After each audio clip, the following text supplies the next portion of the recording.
olhos, querido Deus, nosso Pai. Obrigado por esse momento tão especial. Obrigado pela Tua presença aqui. Faze-nos ouvir a Tua voz. Em nome de Jesus, amém. Desejo a todos uma noite feliz. As bênçãos de Deus a todos vocês que vieram aqui. As bênçãos de Deus a todos aqueles que nos acompanham pelas mídias sociais.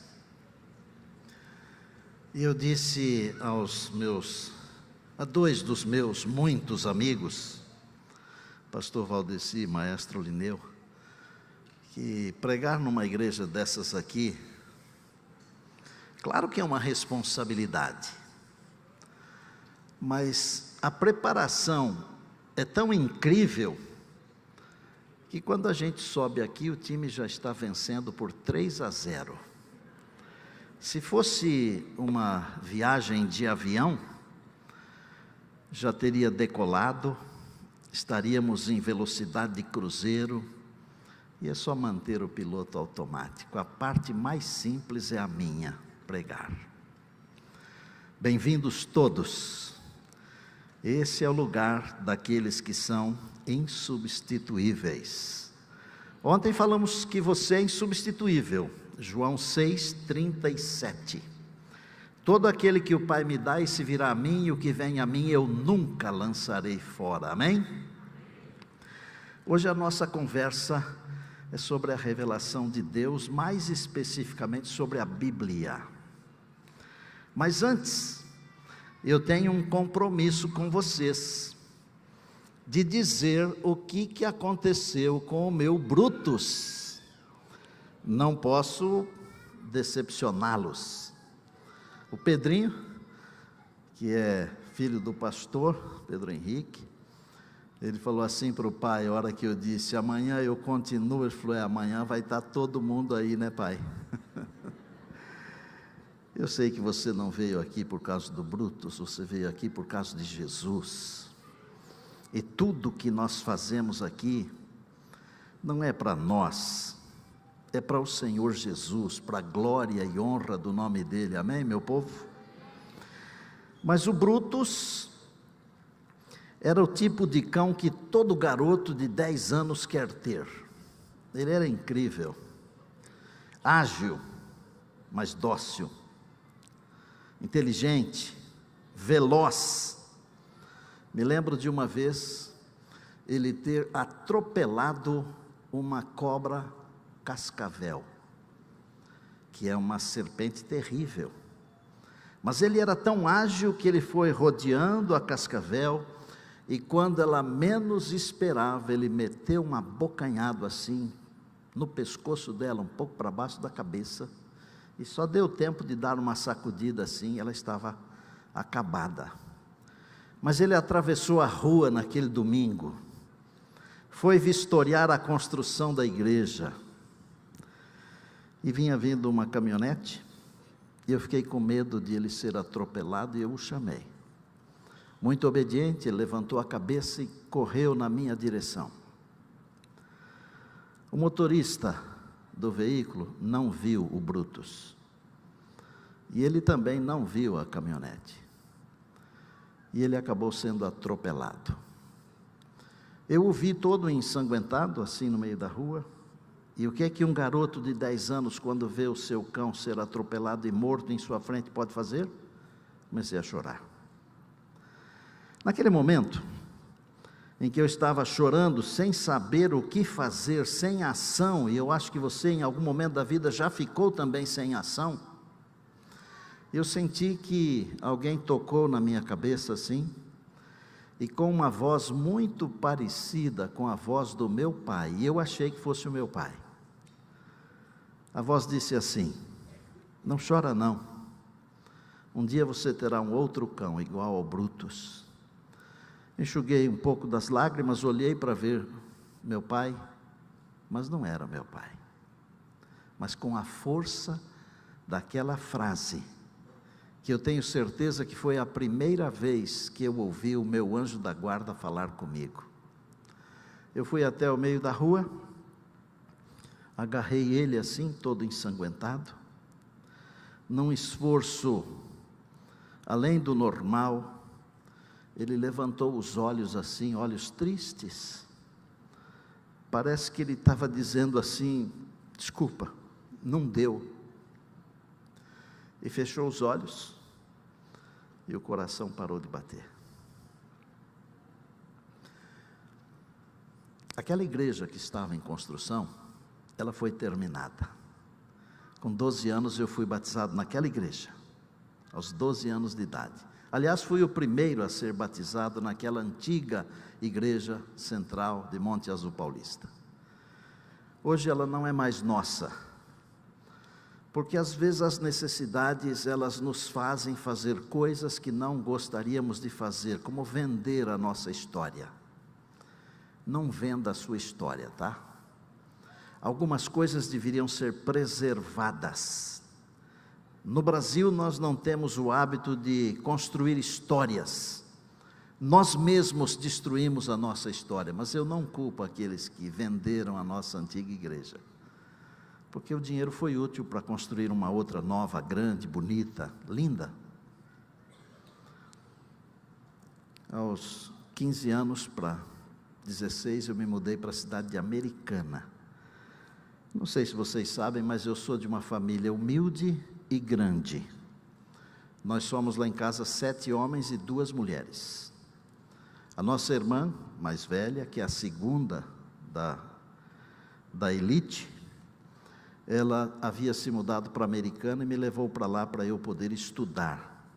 Infelizmente, a Angelina, minha irmã, há uns 10 anos ela está na cama, e há uns 7 anos ela é alimentada por sonda, está ficando assim, já quase que na posição fetal. É uma dor no nosso coração, mas esse é o mundo das aflições. Mas ela fez grandes coisas, e eu me mudei para lá, e lá eu tive alguns privilégios, muitos privilégios, e um deles foi o de começar a ajudar na igreja.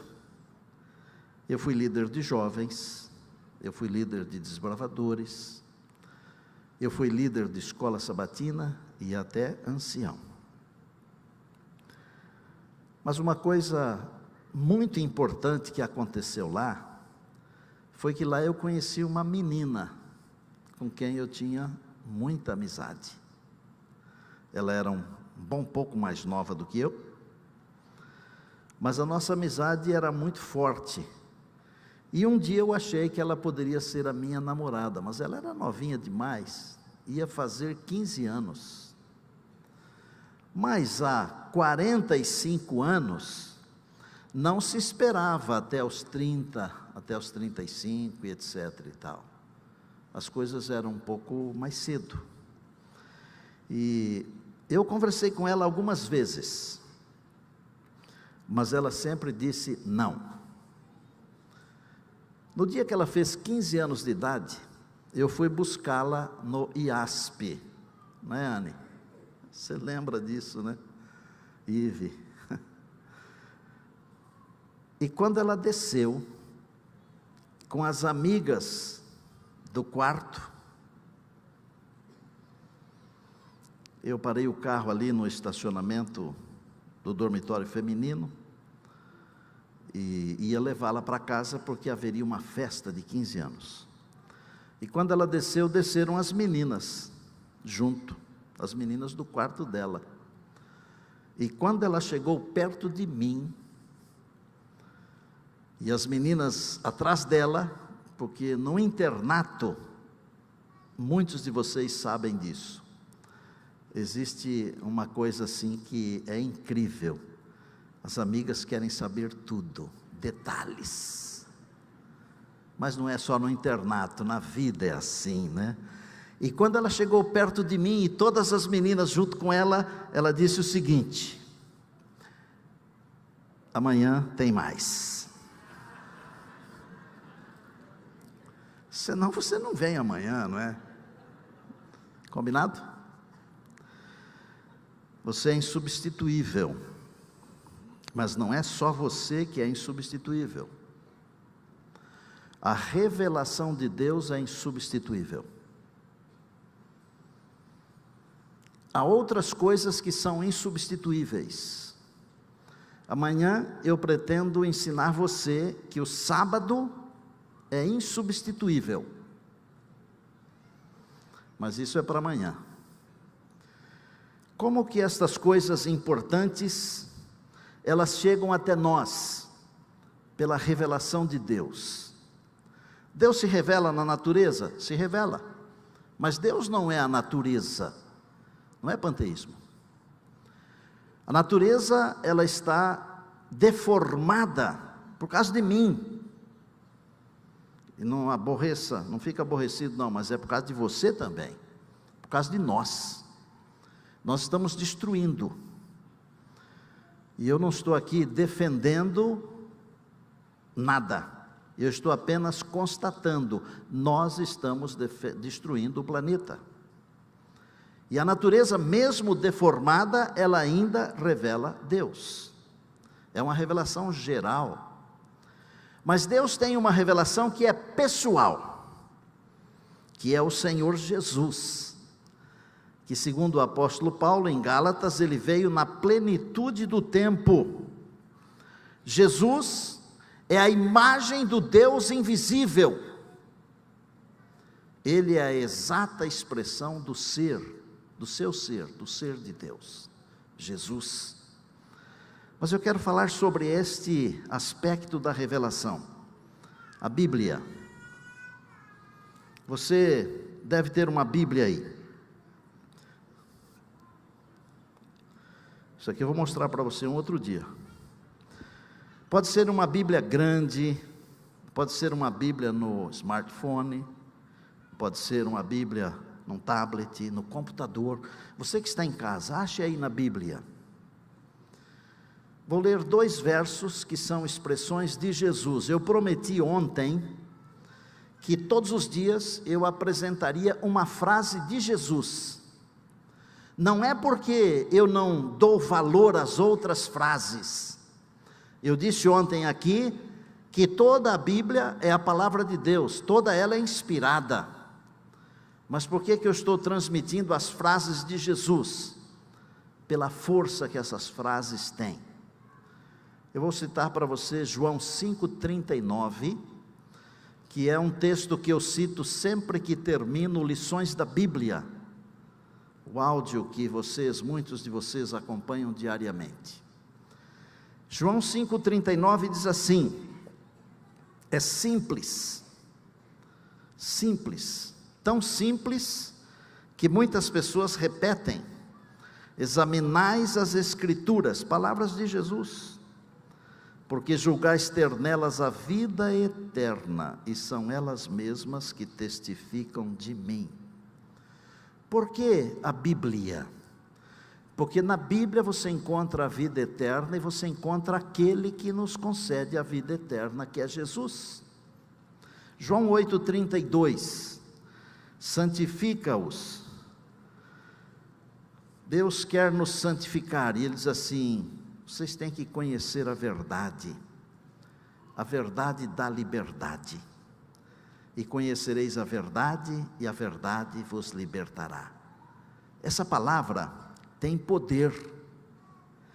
Eu leio muitos livros, já li muitos livros, e eu poderia citar aqui um enorme número de autores e frases que estão na minha mente, no meu coração, mas eu não perco tempo num sermão citando autores, e eu sei que nós temos aqui doutores, são meus amigos, por isso eu me sinto muito à vontade para falar, porque os amigos nunca veem os nossos defeitos, eles só veem as nossas virtudes. Mas os autores todos, inclusive eu sou autor, os nossos livros, eles não têm o poder de transformar vidas e corações. O único livro que tem o poder de transformar vidas e corações é a Bíblia. Podem queimar, podem tentar destruir, podem proibir, mas Deus disse através do profeta Isaías, a erva seca, mas a minha palavra, a palavra do Senhor, permanece eternamente. O único livro que, eu vou usar uma expressão bem brasileira, se fosse lá na minha igreja no Canadá, não poderia usar. Nós usamos, por exemplo, o carro dormiu fora. Vocês usam isso, não usam? Mas se falar isso lá, ninguém entende. Mas aqui entende. O único livro que dorme perto de mim é a Bíblia. Nenhum outro livro. Pastor, mas se a Bíblia dormir perto de você, ela influencia você? Não, é porque ela está à minha mão, a hora que eu quiser. É só acender a luz, ela está do meu lado. É a Bíblia, a palavra de Deus. Vou dizer uma coisa, eu poderia declinar aqui detalhes da Bíblia. Poderia falar que tem 66 livros, 2 testamentos, 39 mais 27, 1189 capítulos, 31 mil e tantos versículos. Poderia citar os nomes de vários dos autores. Poderia dizer que ela foi escrita num período longo, em 3 continentes diferentes. Você pode saber tudo sobre a Bíblia, mas se você não descobrir na Bíblia que a importância dela é o seu autor, que é Deus, não adianta nada você conhecer detalhes da Bíblia. Não adianta nada. Você tem que conhecer é o autor. Eu amo a Bíblia. Eu a li já algumas dezenas de vezes. Amo tanto que mesmo com os dias que me restam, eu estou fazendo um comentário bíblico em vídeo. Dá um trabalho danado, mas é gostoso. Comentários assim em vídeo de 4 minutinhos, 4,5, menos de 5 sempre. Daqui uns dias vai estar disponível para quem quiser, e de graça, porque de graça recebeste, de graça dai. A Bíblia. Como que eu vejo a Bíblia? Para mim, você pode ver do jeito que você quiser, ok? Nós não vamos perder a amizade por causa disso. Nós vamos para o céu juntos. Mas para mim a Bíblia, ela é como um sermão, que tem introdução, corpo e conclusão. Mas como assim? É simples. Olha os 3 primeiros capítulos da Bíblia, os Gênesis 1, 2 e 3. Deus criando, tudo perfeito, o homem pecando, Deus prometendo, Deus dando a promessa do plano da redenção, e como ficou depois do pecado. Gênesis 1, 2 e 3, é a introdução da Bíblia. Aí começa o corpo da Bíblia, Gênesis 4, desde o problema entre Caim e Abel, até Apocalipse 19, é o corpo da Bíblia, onde está Cristo vencendo a besta e o falso profeta. E a conclusão da Bíblia, Apocalipse 20, 21 e 22. Deus criando tudo novo, recriando, criando tudo novo, destruindo o mal e nos convidando para o novo Éden, o novo céu e a nova terra, com direito ao rio da vida e à árvore da vida, o paraíso de Deus. Alguns livros, quando vou ler, para não ficar assim maçante, eu faço uma coisa que não sei se é certa, mas eu dou uma olhada no final, para ver o que acontece no final.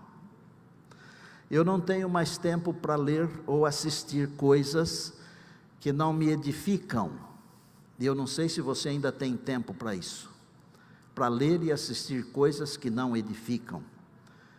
Os meus últimos dias, os dias finais da minha vida, daqui até a volta de Jesus, eu só quero coisas que me edificam, que edificam a minha família, que me edificam espiritualmente, e a Bíblia tem esse poder de me edificar, edificar a minha família e nos edificar espiritualmente, edificar a minha igreja.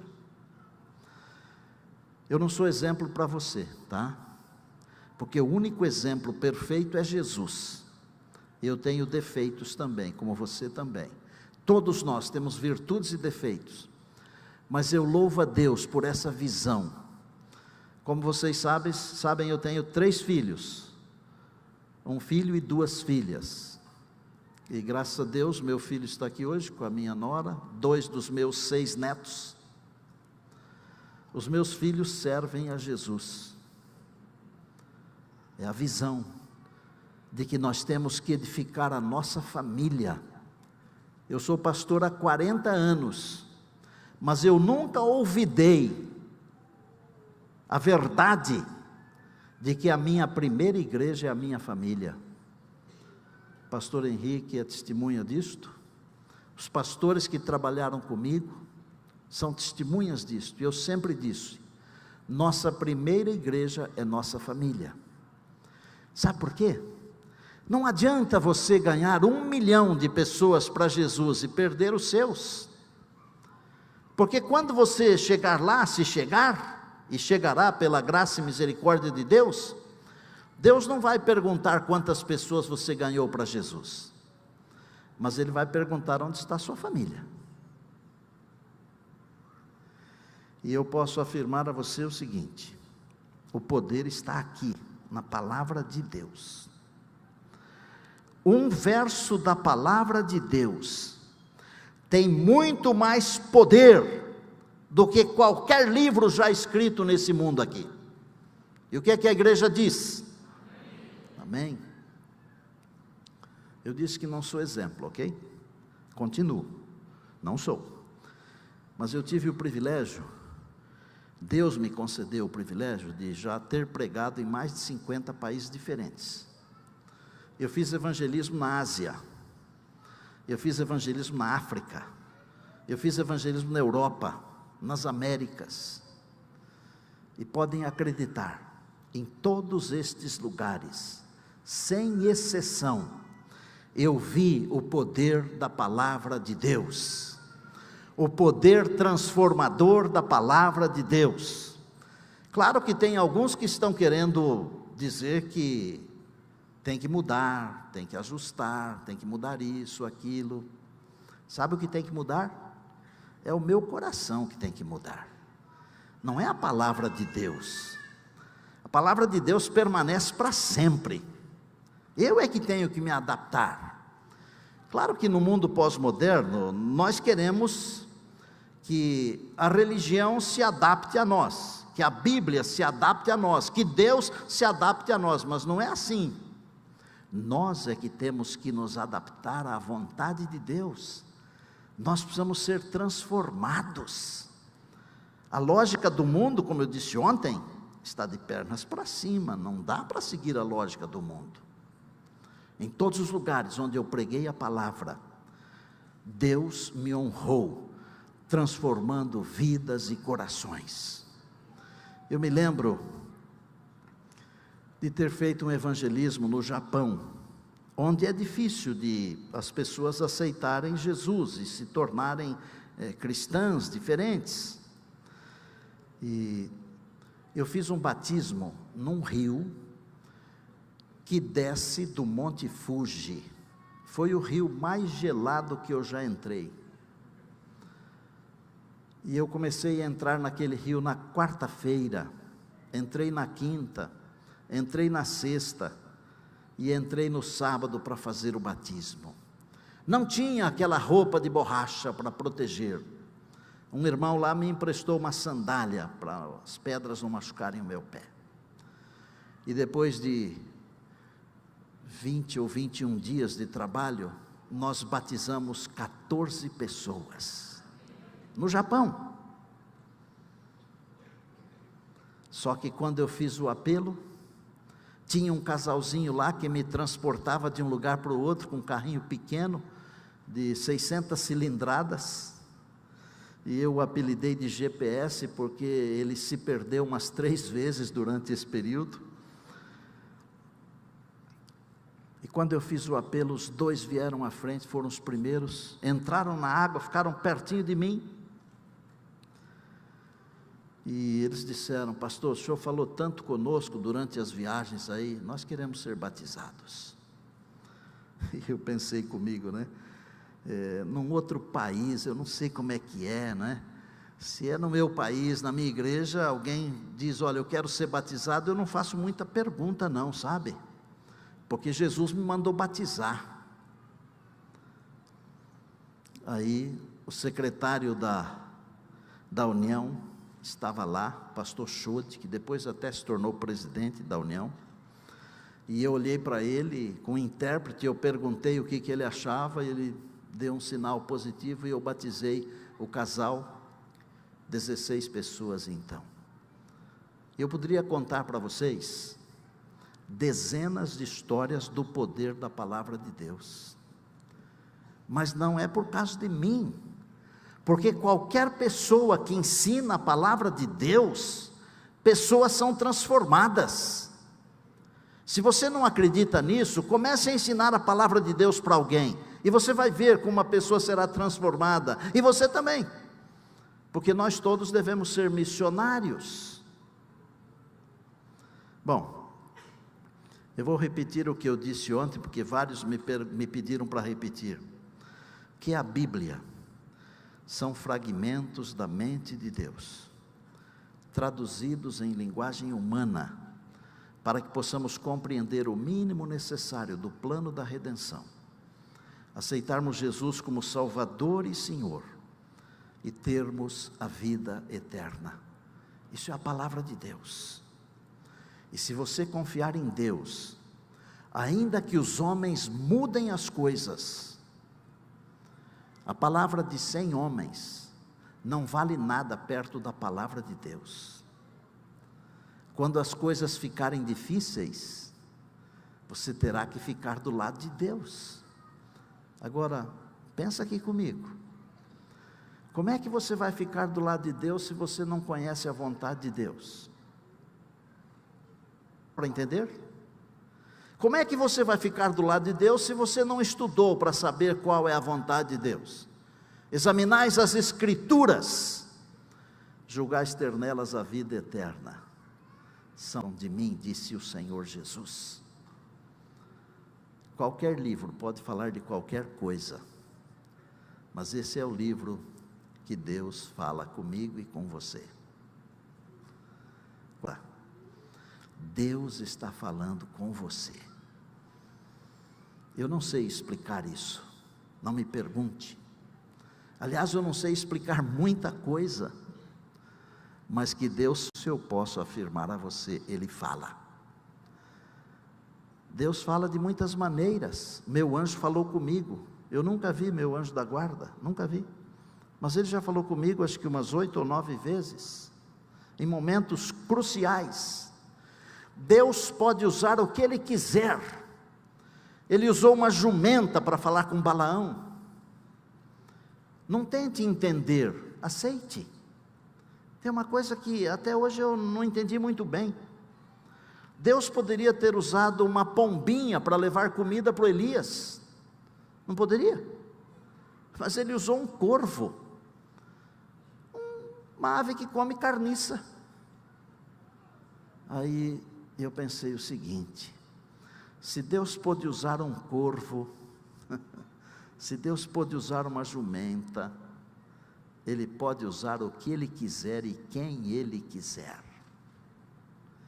Quando eu disse ontem aqui que eu sou menos que a metade de um grão de areia, não é falsa modéstia não. Eu nasci numa fazenda, sou de uma família pobre que não tinha dinheiro para os filhos comprarem sapato para trabalhar na roça, sapatão, botina. Mas Deus, Ele usa o corvo, Ele usa a jumenta. Deus quer me usar e quer usar você. Eu queria contar uma história para terminar. Eu estou falando de Bíblia, tá certo? Eu vou contar uma história de Bíblia. É uma história que aconteceu há muitos anos. A grande maioria dos que estão aqui, a grande maioria não tinha nascido ainda. Mas é uma história real. Porque eu não gosto de contar histórias dos outros, a não ser que eu vá atrás e descubra serem verdadeiras as histórias. Num tempo em que não tinha telefone celular, e num tempo em que quase ninguém tinha um telefone em casa, um telefone tocou em Brasília, e um obreiro bíblico chamado Roberto Cornetti, que talvez alguns tenham conhecido, ele atendeu o telefone. Vocês que são jovens, acostumados com WhatsApp, YouTube, TikTok e tudo quanto é coisa que tem hoje, vocês não sabem, na década de 60, 70, como era fazer um telefonema. Só para vocês jovens eu vou falar como era, tá bom? Os que são da minha idade não precisa se preocupar não. A gente ia numa central telefônica, maestro, e tinha lá uma telefonista, quase sempre era uma telefonista. Era um monte de cabo, tipo esses cabos assim, dos microfones que a gente usa, e espetava os negócios lá, você dava um número, e a pessoa fazia a chamada, você sentava ali numa cadeira e ficava esperando, 15 minutos, 45 minutos, às vezes nem conseguia completar a chamada. Quando fazia em 3 horas ou 4, o povo dá graças a Deus. Mas o telefone tocou e alguém dizia: venha aqui às margens do rio Urucuia, esse rio ainda existe até hoje, que tem uma família para ser batizada. Roberto Cornetti, que foi obreiro por alguns anos, depois ele se tornou empresário, faleceu recentemente, ele não era ordenado e ele ligou de Brasília ele ligou para Goiânia, onde estava a sede da associação da Missão Brasil Central. Pastor Wilson Sarli era o presidente. Pastor, o senhor vai comigo para batizar? Vou. O Cornetti tinha uma Rural Willys nova. Hoje a maioria aqui não sabe nem o que é esse carro, Rural Willys. E eles viajaram um dia inteiro e chegou num momento que não dá para continuar com o carro, eles dormiram dentro do carro. E o Cornetti era um homem grandão, maior que eu. Não vão rir do que eu vou falar, tá? E ele falou para mim assim: pastor, aquela noite eu quase fiz xixi na calça. Falei para não rir. Tudo bem. Eu falei, mas por quê? Ele falou, porque tinha onça lá fora, porque antigamente tinha muita mata aqui no Brasil, né? E tinha onça miando lá fora. Eu falei, bom, é melhor fazer xixi na calça e ser comido pela onça, né? No outro dia eles deixaram o carro e seguiram uma trilha e chegaram do lado do rio, tinha uma casinha lá no fundo, e quem morava naquela casinha? Um matador de aluguel.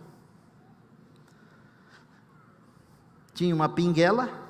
Pinguela é quando colocam uma madeira de um lado do outro no rio assim, para a pessoa passar. Normalmente tem um corrimão para segurar, para não desequilibrar, mas não tinha, porque o matador de aluguel não quer que ninguém chegue lá sem avisar. Chamaram por Raimundo Sabino, Mundico Sabino, o apelido. Ele atendeu, jogou uma corda, eles amarraram a corda do lado de cá numa árvore, atravessaram o rio. Vou fazer resumidamente, porque eu quero que vocês voltem amanhã. O filho dele pescou a Bíblia no rio Urucuia. Aquela Bíblia que o filho pescou, o pai tinha recebido de presente de alguém e leu e achou: não matarás, em Êxodo 20, fechou a Bíblia e disse: não quero isso, porque ele já havia destruído a vida de 17 pessoas, tinha as marcas no cano do rifle, na carabina. Ele possuía um irmão que morava na margem do mesmo rio, uns 20 quilômetros para cima, mas também gostava de matar os outros.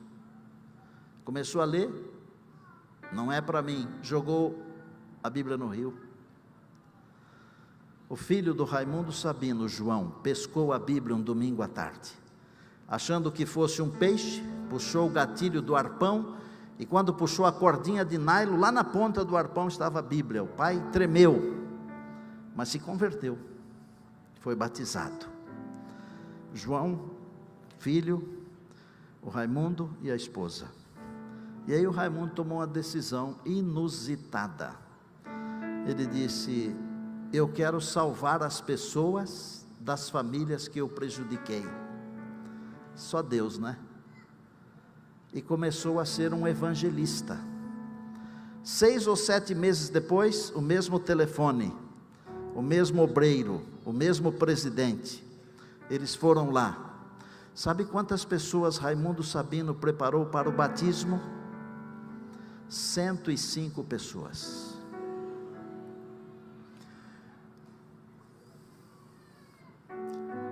Cornete guardou essa Bíblia por 40 anos, e um dia ele me contou essa história.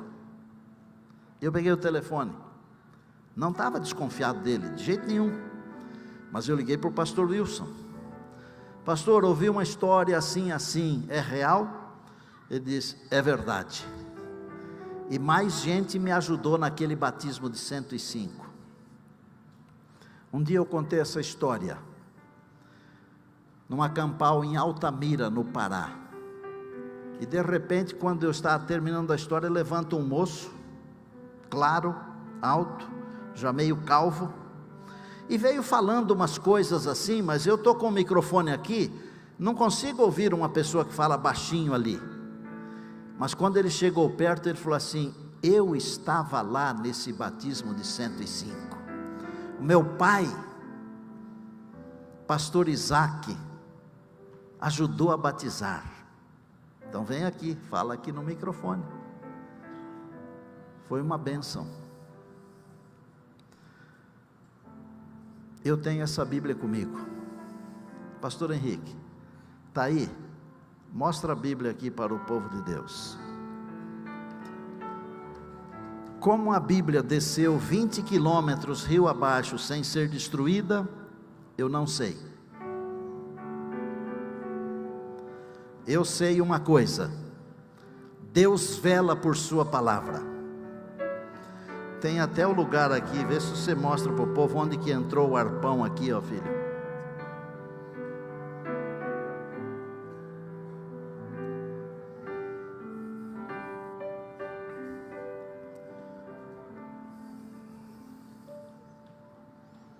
Você tem uma Bíblia em casa?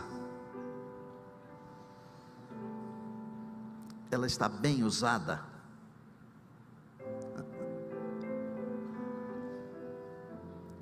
Essa Bíblia aqui tem um valor incrível. Vários irmãos já disseram, pastor, quer que eu encaderne ela para o senhor? Se encadernar vai estragar. Então a gente a manuseia, abra um pouquinho ela para os irmãos verem. Ela tem que ser manuseada com muito carinho, porque senão vai perder todas as folhas, né? Essa Bíblia foi publicada em Londres. Eu acho que ela é de 1953 ou 57, não tenho.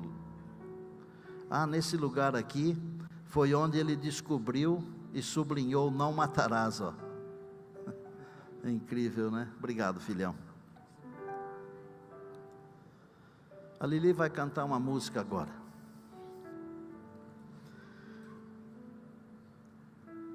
Jesus contou uma parábola.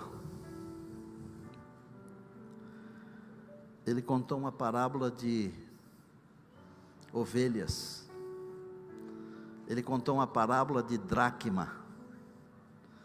Ele contou uma parábola de filhos. Está tudo lá em Lucas capítulo 15. Sabe o que essas parábolas ensinam? Que muitas vezes a gente está longe, e muitas vezes a gente está dentro, mas perdido, perdida. Eu não vim aqui para ensinar você, porque o verdadeiro ensinador se chama Espírito Santo. É Ele que tem que ensinar você. Mas eu posso dizer uma coisa para você: se você não está compartilhando a palavra, você tem algum problema. E o meu desafio hoje é muito simples. É saber se você crê mesmo que a Bíblia é a palavra de Deus. E saber se você quer assumir um compromisso hoje de compartilhar a palavra com alguém. Pastor, mas não tem ninguém. Tem. Peça a Deus. Deus vai colocar alguém no seu caminho. E olha, a gente tem muitas alegrias nessa vida aqui, viu? Por exemplo, estou vendo meu irmão aí. Bem-vindos. Alegria de ter uma família, alegria de ter filhos, alegria de ter netos, amigos. Mas quando você consegue compartilhar Jesus com alguém, não dá para explicar essa alegria. Enquanto eles estiverem cantando, é com você. Se você tiver algum problema com a Bíblia, fale com Deus agora, para Deus tirar isso de você. Se você tem algum problema em compartilhar a palavra de Deus com alguém, fale com Deus agora, Ele vai resolver isso para você. Eu quero que você fique em pé. Se Deus estiver falando com você, para você compartilhar a palavra com alguém, e depois da música eu vou orar.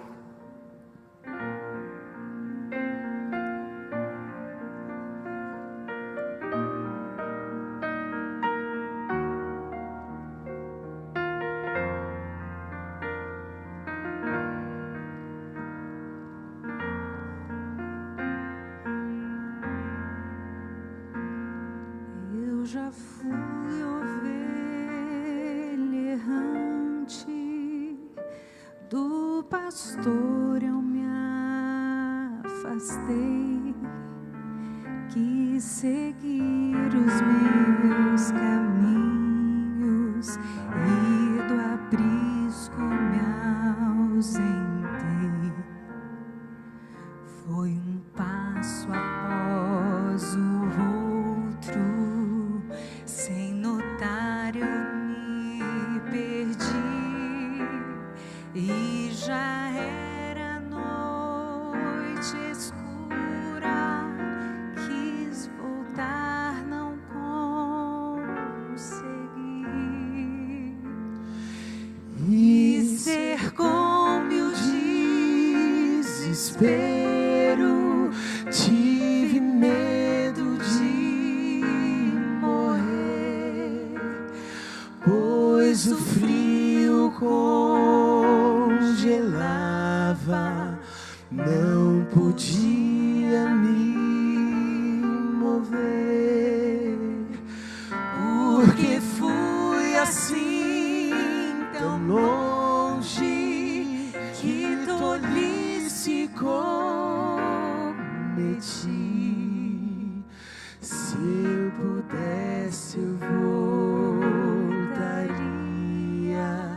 para nunca mais sair.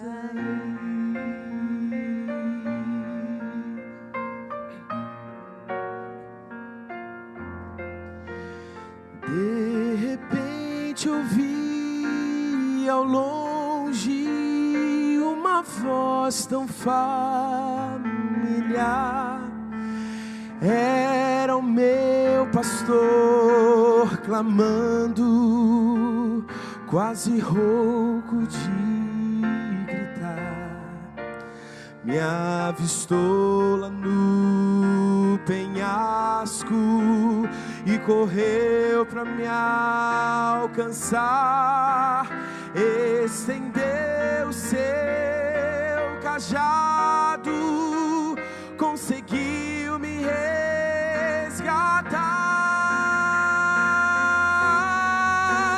Choro agora de tristeza, no meu peito sinto a dor. Dor maior é quando penso que deixei o meu pastor, que me abraça em seu peito e com força me sustém. Seu amor então me acalma e me faz sentir tão bem. Seu amor então me acalma e me faz sentir tão bem.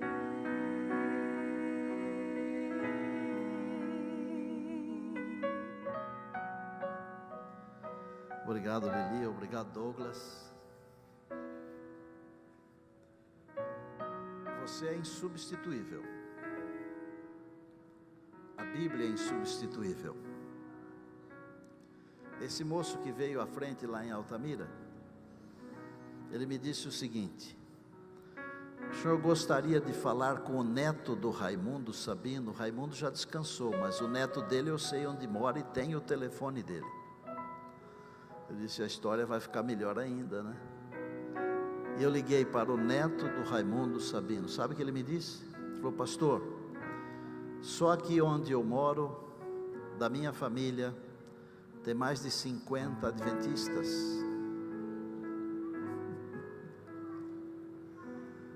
A palavra de Deus, ela tem um poder que nós não entendemos. Ela é como uma semente. Pode chover, pode fazer sol, pode ter fogo, pode ter vento, ela nunca deixa de brotar e produzir frutos. É a Bíblia. Não deixe os ventos que tem por aí tirarem de você o prazer de comungar com Deus através da palavra. Por favor. Nós estamos vivendo os últimos momentos da história. O inimigo está fazendo de tudo para nos desviar. Por favor, hoje, quando chegar em casa, escolha um trechinho da Bíblia. Um trechinho qualquer, pequenininho. Ore antes. Peça para Deus falar com você. Leia o trechinho. Medite, não custa nada. Deus quer se comunicar com você porque você é insubstituível, e Ele quer fazer isso através de um livro que também é insubstituível. Querido Deus, amado Pai, que alegria termos liberdade para podermos estudar a Tua palavra. Glória ao Senhor. Nós sabemos que mais dias, menos dias, nós teremos dificuldades com a liberdade. Ajuda-nos a agasalhar a Tua palavra no nosso coração, mesmo que ela nos seja tirada, que nós a tenhamos em nossa mente. Obrigado por essa igreja aqui, Pai, pelos seus pastores, pelos seus líderes, pelos seus membros. Obrigados pelos convidados e por todos aqueles que nos acompanham pelo canal. Amanhã nós queremos estar aqui de volta para mais um insubstituível, e que o Senhor nos dê a graça de estarmos juntos aqui outra vez. Leva-nos em paz agora em Cristo Jesus, o nosso Salvador e Senhor. A Ele seja a honra, a glória e o poder para todos sempre. Amém, amém e amém.